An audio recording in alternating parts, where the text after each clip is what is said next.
नमस्कार दोस्तों, आप सभी का स्वागत है हमारे चैनल कोडिंग मोनास्ट्री में। और दोस्तों, आज हम लोग एक नए कोर्स को लॉन्च कर रहे हैं, that is optimum course on JavaScript. हमने HTML CSS पूरी तरह से कवर कर लिया है, लेकिन अगर आपको एक अच्छा वेब डेवलपर बनना है, अगर आपको बैकएंड भी सीखना है, फ्रंट एंड भी सीखना है, तो आपको जावास्क्रिप्ट बहुत अच्छे से आनी चाहिए।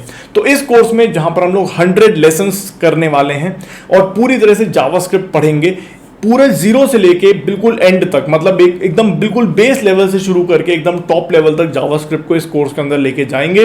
तो चलिए अपनी कंप्यूटर स्क्रीन पर चलते हैं और आज इस पहले लेसन को देखते हैं, जहां पर हम लोग इंट्रोडक्शन टू प्रोग्रामिंग देखने वाले हैं। बहुत ही बेसिक सा एक लेक्चर है जिसको हम शुरुआत करेंगे और ये हमारा पहला लेसन होगा। तो चलिए शुरू करते हैं। तो दोस्तों, अपने कंप्यूटर स्क्रीन पर आ चुके हैं। ऑप्टिमम कोर्स ऑन जावास्क्रिप्ट हम लोग स्टार्ट करने वाले हैं। ये पहला लेसन है जहां पर हम लोग इंट्रोडक्शन टू प्रोग्रामिंग बहुत ही बेसिक बातें करेंगे। किस तरह से हम लोग जावास्क्रिप्ट लिखने वाले हैं, क्या प्लेटफॉर्म यूज करने वाले हैं, कैसे कैसे हम जावास्क्रिप्ट को लिख सकते हैं, वो हम लोग आज देखेंगे। मतलब पूरा सेटअप तैयार कर लेंगे जावास्क्रिप्ट के लिए। और हम लोग इस पूरे कोर्स में 100 सेशंस रखेंगे जिसमें हम लोग पूरी तरह से जावास्क्रिप्ट को पढ़ेंगे, फ्रॉम बिल्कुल बेसिक लेवल टू एकदम एडवांस लेवल तक जाएंगे। तो सबसे पहले आपको समझना होगा कि कंप्यूटर एकदम डम मशीन होते हैं, मतलब कंप्यूटर एकदम बेवकूफ है। आपको कंप्यूटर को बताना पड़ता है तब जाके वो काम कर पाता है, ठीक है।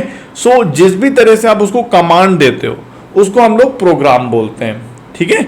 अगर कोई प्रोग्राम की हम बात करें तो हम कभी भी अगर कंप्यूटर को कोई इंस्ट्रक्शन देंगे तो सेट ऑफ इंस्ट्रक्शन, जैसे 4-5 इंस्ट्रक्शन आपने दिए कंप्यूटर को, तो वो सेट ऑफ इंस्ट्रक्शन को हम लोग प्रोग्राम बोलते हैं। तो यहाँ पे अगर हम डेफिनेशन को देखें तो a program often referred to as a source code is a set of special instruction to tell the computer what task to be performed। भाई तुम्हें करना क्या है, ठीक है। और जैसे कि ऑब्वियसली अगर आप कभी भी किसी को कोई कमांड दे रहे हो तो पर्टिकुलर रूल्स एंड रेगुलेशंस के अकॉर्डिंग दिए जाते हैं या पर्टिकुलर फॉर्मेट में दिए जाते हैं, ठीक है। तो जो रूल्स रेगुलेशंस या जो फॉर्मेट है जिसको आपको फॉलो करना है कमांड देने के लिए, उसको हम बोलते हैं प्रोग्रामिंग लैंग्वेज, ठीक है।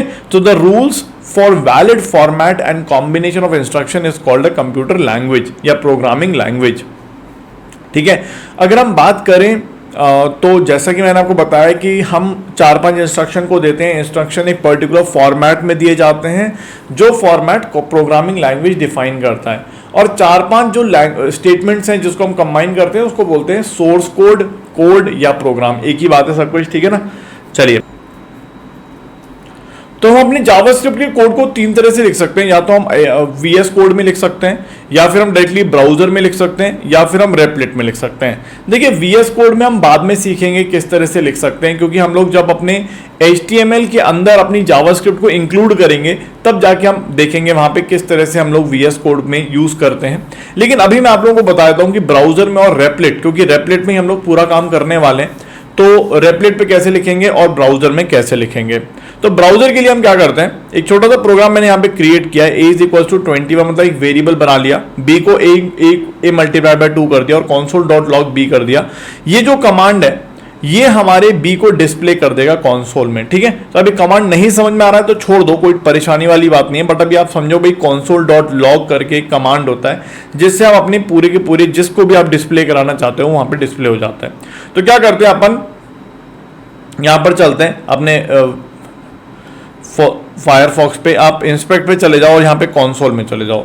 यहाँ पे आप डाल दो a = 21 या जो भी आपको 32 डालना है, b = a × 2, ये अपने आप ही शो करता रहेगा और वैसे करने की कोई जरूरत नहीं। console.log, और अब आपको अगर b शो करना है तो b शो कर देगा ये, ठीक है।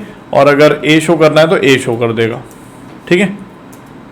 तो जो भी आपको शो करना है कर सकते हो, नहीं तो आप चाहो तो एक साथ भी अगर लिखना चाहो तो इस तरह से आप अपना प्रोग्राम यहाँ पर कर सकते हो। ये वाला प्रोग्राम मैंने ऑलरेडी चलाया था। a = 21, b = 2 × a। अलर्ट से भी आप कर सकते हो अगर आप चाहो तो, कंसोल नहीं तो अलर्ट से भी आप यूज कर सकते हो अगर आपको अलर्ट करना है तो। लेकिन अलर्ट जो है वो आपको इस तरह से पॉपअप करके देता है, ठीक है। console.log यहाँ पे शो कर देता है, ठीक है। तो अगर आप चाहो तो यहाँ पे console.log कर दो,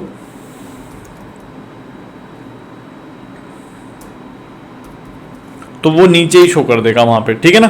और अगर आप अलर्ट कर दोगे तो वो अलर्ट कर देगा, ठीक है। अलर्ट बी कर दोगे तो अलर्ट बी मतलब पॉपअप करके शो करेगा वो, ठीक है ना। एंटर मार दो चल जाएगा, तो यहाँ पॉपअप करके शो करता है अलर्ट, ठीक है। लेकिन जैसा मैंने आपको बताया था हम लोग रेपल्स यूज करने वाले हैं, रेपलेट यूज करने वाले हैं। तो आपने गूगल पे चले जाओ, गूगल पे जाके यहाँ पे रेपलेट सर्च कर दो, रेपलेट यहाँ पे आप चले जाओगे, ठीक है। हम इसी पे ही सब कुछ प्रोग्रामिंग करने वाले, ठीक है। मेरा ऑलरेडी लॉगिन है तो आप लॉगिन कर सकते हो गूगल के माध्यम से, ठीक है। फिर अगर आपको रेपल्स क्रिएट करनी है तो यहाँ पे आप क्रिएट रेपल्स कर सकते हो, ठीक है। मैं अपनी रेपल में चला जाऊंगा, मेरा ऑलरेडी यहाँ पर ऑप्टिमम कोर्स का एक फोल्डर बना हुआ है, ऑप्टिमम कोर्स ऑन जावास्क्रिप्ट, ठीक है, इन हिंदी। लेसन नंबर 1 मैंने एक फाइल क्रिएट की हुई है, ठीक है ना। तो इस तरह से खुल जाएगी, वैसे मैं देख रहा था कुछ, तो ये लेसन नंबर 1 है जो मैंने फाइल क्रिएट करी है। तो यहाँ पर हम लोग देखेंगे a इक्वल्स टू 32 31 कुछ भी कर दो, b is equals to a multiplied by 2 और console.log b, ठीक है। उसका आप प्ले करोगे तो यहां पर ही यहीं पे आ जाएगा, कॉन्सोल जो है वो यहीं पर है, इसका 62 आगे आप देख पा रहे हो, ठीक है। तो आप अपने ब्राउजर में भी कर सकते हो, यहां भी कर सकते हो, VS कोड में भी कर सकते हो, बट VS कोड हम बाद में यूज करेंगे तो कोई परेशानी वाली बात नहीं है। आप ऐसे भी कर सकते हो अगर आप चाहो तो, console.log this is my first program, ठीक है। तो ये भी डिस्प्ले कर देगा, तो ये आ जाएगा, ठीक है। चलिए अब अगर मैं यहाँ पे अलर्ट का यूज करूं, जैसे मैंने आपको पीछे दिखाया था अलर्ट ए, मैं प्ले करूंगा तो यहाँ पे पॉपअप नहीं आएगा, यहाँ पे डायरेक्टली शो कर देगा, ए की वैल्यू यहाँ पे ही शो कर देगा कंसोल के अंदर। लेकिन जैसे मैंने आपको दिखाया ब्राउजर में अलर्ट ए अलग तरह से काम करता है, वो एक्चुअली पॉपअप करके शो करता है। तो ये हमारा पहला प्रोग्राम था और जावास्क्रिप्ट बहुत इंपॉर्टेंट है, हम बिल्कुल बेसिक लेवल से बिल्कुल एंड तक लेके जाएंगे और हम लोग रेपलेट पर ही अपना पूरा काम करेंगे। आप क्या कर सकते हो, मैं इसका लिंक आप लोगों को दे दूंगा, तो आप लोग मुझे फॉलो कर लो, ठीक है। रेपल्स पर, रेपलेट पर मुझे आप फॉलो कर लो, ठीक है। और हम लोग पूरी तरह से जावास्क्रिप्ट को यहाँ पे सीखने वाले हैं। तो ये हमारा पहला प्रोग्राम था, सिंपल सा प्रोग्राम था, आई होप आपको समझ में आया होगा। सो थैंक यू गाइस, हम लोग अपने नेक्स्ट सेशन के अंदर वेरिएबल्स पढ़ने वाले हैं जावास्क्रिप्ट के अंदर और आगे बढ़ते हैं। All the best, bye bye.